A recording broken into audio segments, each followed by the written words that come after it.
रावत महासभा ने आरएलपी प्रत्याशी अशोक सिंह रावत को दिया समर्थन। प्रत्याशी अशोक सिंह रावत ने पुष्कर में किया जनसंपर्क और तीर्थ पुरोहितों का लिया आशीर्वाद।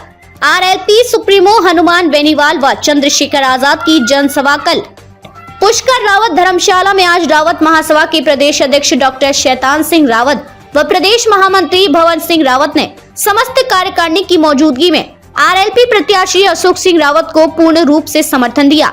महासभा के प्रदेश अध्यक्ष डॉक्टर शैतान सिंह रावत व पदाधिकारियों ने माल्यार्पण कर साफा बंधाया और समस्त रावत समाज से आरएलपी प्रत्याशी अशोक सिंह रावत को भारी मतों से चुनाव जिताने की अपील की।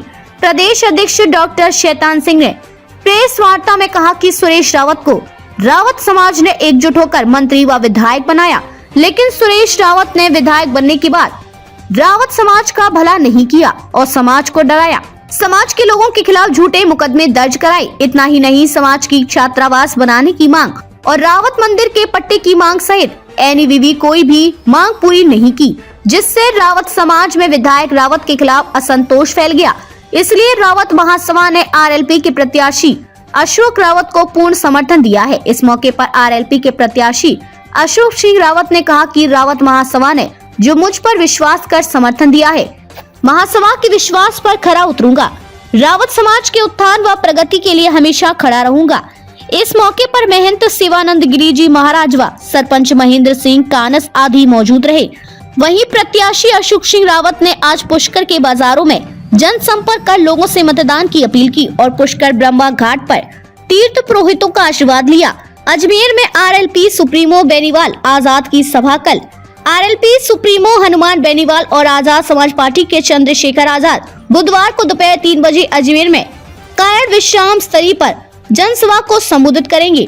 आरएलपी के जिला अध्यक्ष धर्मेंद्र सिंह रावत व प्रत्याशी अशोक सिंह रावत ने बताया कि आरएलपी सुप्रीमो हनुमान बेनीवाल और चंद्रशेखर आजाद हेलीकॉप्टर से दोपहर 3 बजे विश्राम स्थली पहुंचेंगे और हजारों लोगों की जनसभा को संबोधित करेंगे।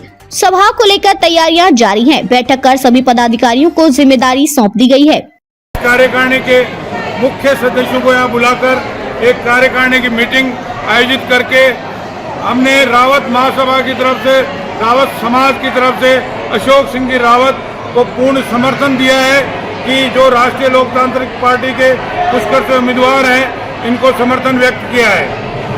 अब सोचेंगे कि हमने हमारे समाज के दूसरे प्रत्याशी होते हुए पूरे समाज ने अशोक सिंह जी को समर्थन दिया। इसके विषय में मैं बताना चाहता हूं कि जब सन 2013 में सुरेश सिंह जी रावत को भाजपा से टिकट मिला तो इसी मंदिर में वो आए और पूरे समाज ने बैठकर उनका समर्थन किया। वो तन मन धन से उनको चंदा एकत्रित करके उनको जिताया। जिताने के बाद समाज ने मिलकर, वसुंधरा जी से मिलकर उनको मंत्री बनाने के लिए भी निवेदन किया और वसुंधरा जी ने हमारे रावत समाज की सुनी कि उनको संसदीय सचिव बनाया। लेकिन पूरे कार्यकाल में वो खरे नहीं उतरे, समाज के कोई कार्य कर नहीं पाए। जो भी उन्होंने विश्वास व्यक्त किया था, उनको कुछ कार्य निश्चित बताए थे कि एक तो ये जो मंदिर है, ये अभी तक इसके नामांतरण नहीं खुले। राम सिंह जी की रावत की समय ये जो जमीन खरीदी थी, इसमें न पट्टा बन पाया न नामांतरण खुल पाए, तो उनको कहा था कि इसको खुलवाया जाए। दूसरी चीज़, उनको कहा था कि रावत छात्रावास के लिए कुछ भूमि का आवंटन कराया जाए, जिससे कि हमारे नौजवान जो शिक्षा के क्षेत्र में आगे बढ़ना चाह रहे हैं, उनको कुछ सुविधाएं दे पाएँ। और साथ में उनको रावत धर्मशाला के लिए भी जमीन के लिए आवंटन करवाने के लिए निवेदन किया था। साथ में हमारी सबसे प्राचीन जो लोहागल हथाई, 4 तरह की हथाई कहलाती है, वो जमीन एडीए के नाम चली गई, तो उनसे निवेदन किया था कि इसको निकलवा कर समाज के नाम करवाए जाए। लेकिन पूरे 5 वर्ष के कार्यकाल में वो उस चीज़ को, किसी भी कार्य को अंजाम नहीं दे पाए। इसलिए समाज ने असंतोष व्यक्त किया था 2018 में। लेकिन उन्होंने मेरे सामने और समाज के सामने ये निवेदन किया कि मैं अपनी भूल सुधारूंगा, अपनी गलतियों को सुधारूंगा और मुझे एक मौका और दिया जाए। तो हमने उस समय 2018 में भी पूरे क्षेत्र में असंतोष होते हुए भी उनको समर्थन दिया। इसलिए वो जो 2013 में उनका जीत का अंतर 42,000 था, उससे वो घटकर 9,300 समथिंग पे आ गए। तो उसके बाद उन्होंने 2018 से लेकर 2023 तक समाज के लिए व क्षेत्र के लिए कोई भी अनुरूप कार्य नहीं किए। विकास के क्षेत्र में मानो तो नहीं किए, हमारे जो छात्रावास की जमीन के मामले में था तो कोई वो भी नहीं किया, लोहागल 4 तरह की हताई का था तो वो भी नहीं किया। और जब समय समय पर जब भी हम कोई महासभा के द्वारा कार्यक्रम करते थे तो उसमें उन्होंने पैरेलल महासभा चलाने के लिए, जैसे हमने कोई संतोष होने के कारण समाज में ये सोचने में विवश हो गया कि कैसे कब तक अपन ऐसा सहन करते रहेंगे, तो पूरी समाज ने बैठकर भाई अशोक सिंह जी को आरएलपी का टिकट दिलवाकर आरएलपी से उम्मीदवार घोषित किया। तो आज हम इनका पूर्ण समर्थन करते हैं और मैं पूरे पुष्कर विधानसभा क्षेत्र की रावत समाज से अपील करता हूं कि रावत समाज की तरफ से हमारे भाई अशोक सिंह जी रावत हैं, उनको आप अपना मत और समर्थन देकर भारी मतों से विजयी बनावें।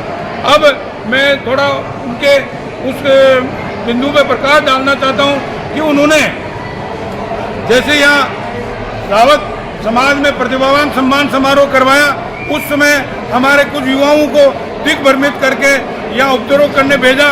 हमने बहुत समझाने के प्रयास किया लेकिन वो अड़े रहे कि हमने सुरेश सिंह जी ने कहा कि ऐसा करना है।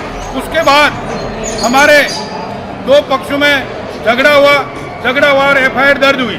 तो उसमें सुरेश सिंह जी आए 2018 में मेरे निवास पर और मेरे से कहा कि डॉक्टर साहब गलती हो गई, समाज के दोनों पक्षों को बैठकर अपन राजीनामा कर लेते हैं। तो हमने भी ये बात मानी उनकी कि भाई बैठते विनायक को ऐसा अपन को विरोधाभास पैदा नहीं करना है, इसलिए हमने उनके कहने पे तुरंत यहाँ मंदिर में ही आकर दोनों पक्षों में समझौता हो गया, सारी चीज़ हो गई। और उसके बाद हमने देखा कि करीब 4-5 महीने बाद समाज के जो महासभा के पदाधिकारियों के खिलाफ मुकदमा था, उनके सम्मन उनको मिले और वो कोर्ट में केस उस समय प्रारंभ हुआ जो आज दिनांक तक ऐसे कैसे हम तारीखों पे जा रहे हैं। लेकिन उन्होंने उनके पक्ष पे जो मुकदमा था उसमें एफआईआर लगवा के उस केस को ख़त्म करवा दिया। तो इस तरीके से समाज में उन्होंने दोहरी चाल चली। उन्होंने कुछ अपने विशेष योजना के तहत समाज के पदाधिकारियों को उलझाने की कोशिश की और देखा गया है प्राय जो भी क्षेत्र में थोड़ा सा उनकी कार्यशैली पर नाराजगी व्यक्त करता या उनकी शिकायत करता तो वो किसी न किसी प्रकार से उसको डरा धमका कर चुप कर देते या उन पर मुकदमा दर्ज करवाते। तो इसके कई सारे उदाहरण हमारे क्षेत्र में भाइयों को लड़ाकर आपस में मुकदमे दर्ज करवाए। उसी दौरान ये हमने यहाँ मेरे कार्यकाल में हमारा भवन ये जो मंदिर देख रहे हो ये चालू करवाया।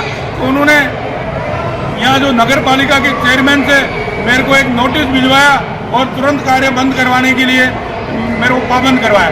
लेकिन मैंने मेरी कुशलता और व्यवहार से उस नोटिस का जवाब देकर कार्य को पूरा अंजाम दिया।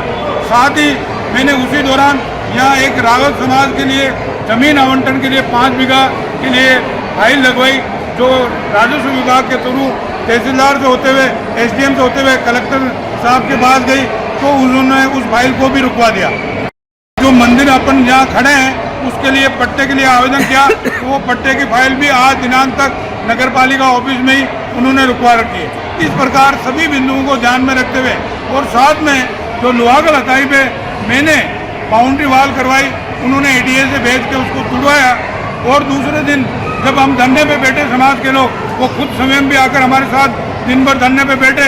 2 बजे करीब हमारा समझौता हो गया और उन्होंने उस दिन पूरे समाज के सामने ये वादा किया था कि 10 लाख रुपए चाहे मैं मेरे विधायक फंड से या इस पंचायत समिति प्रधान जो अजमेर ग्रामीण प्रधान भारतीय जनता पार्टी के इनसे दिलवाकर ये मैं बाउंड्री का कार्य करवाऊंगा। लेकिन आज दिनांक तक 1 रुपया भी नहीं दिया और बल्कि उसी रात मेरे ऊपर नामजद और साथ में समाज के 50 अन्य व्यक्तियों पर मुकदमा दर्ज करवाया गया। इस प्रकार अगर कोई विधायक जो समाज की देन से बने और समाज की कृपा से वोट प्राप्त करे और अगर समाज कोई नष्ट करने पर तुल जाए तो इसलिए पूरे समाज ने निर्णय लिया कि ऐसे विधायक को समर्थन नहीं देना चाहिए। इसलिए हमने भाई अशोक सिंह जी को चुना और अशोक सिंह जी को पूर्ण समर्थन है और मैं छत्तीसगढ़ी कौम और रावत समाज से अपील करना चाहता हूँ कि अपना संपूर्ण वोट व मत व समर्थन भाई अशोक सिंह जी रावत को देकर विजयी बनावे।